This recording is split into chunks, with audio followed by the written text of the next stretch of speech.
రామాయంపేట మండలం కోమటిపల్లి గ్రామానికి చెందిన పోలీస్ కానిస్టేబుల్ మహిపాల్ గారి అకాల మరణం ప్రతి ఒక్కర్నీ కలిచివేసింది.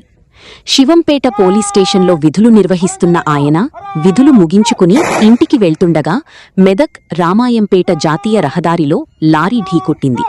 రోడ్డు ప్రమాదంలో ప్రాణాలు కోల్పోయారు. విషయం తెలుసుకున్న పోలీసులు సంఘటన స్థలానికి చేరుకుని మృతదేహాన్ని పోస్ట్మార్టం నిమిత్తం ఆస్పత్రికి తరలించారు. అంకితభావానికి మారుపేరు.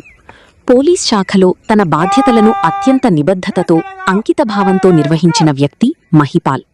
ప్రజల భద్రత కోసం నిరంతరం శ్రమించే ఆయన ఇలా లోకాన్ని విడిచివెళ్లడం పోలీస్ శాఖకు తీరని లోటు. ఆయన చేసిన సేవలను సహోద్యోగులు, ఉన్నతాధికారులు ఎప్పటికీ గుర్తుంచుకుంటారు. తీరని శోకసంద్రంలో కుటుంబం. మహిపాల్ గారి మరణవార్త తెలుసుకున్న కుటుంబ సభ్యులు, గ్రామస్థులు తీవ్ర విషాదంలో మునిగిపోయారు.